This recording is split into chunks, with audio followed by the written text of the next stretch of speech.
ดวงยุคเอายามเมื่อมองเมาตกแต่งใดอย่างแห่งแต่กายของตาตั้งลายตกตามใดคำย้ำติดเตียนในจันจำพอสอบของตาตกตามคนเก้าลำเติมเมา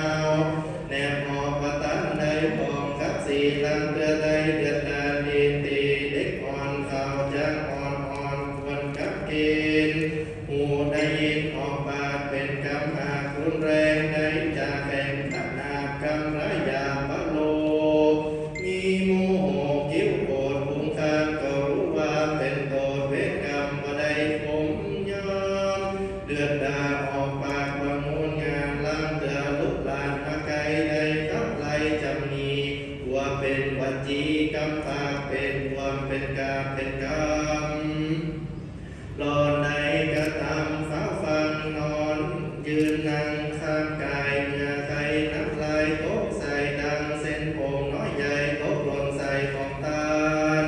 เริ่มเตือช่วยกันสวยกันจับกันจานถ้วยถาดพอบอนสะอาดหมดใส่ล้างตะลือไปป้าป้าด้วยบาปป้าหาลักษาบัวเป็นใบยาต้นใหญ่จริงตกแต่งน้ำมายังมาทุกปุกอาลาจาดวงดอกเขาตอกดอกไม้เทียบไฟ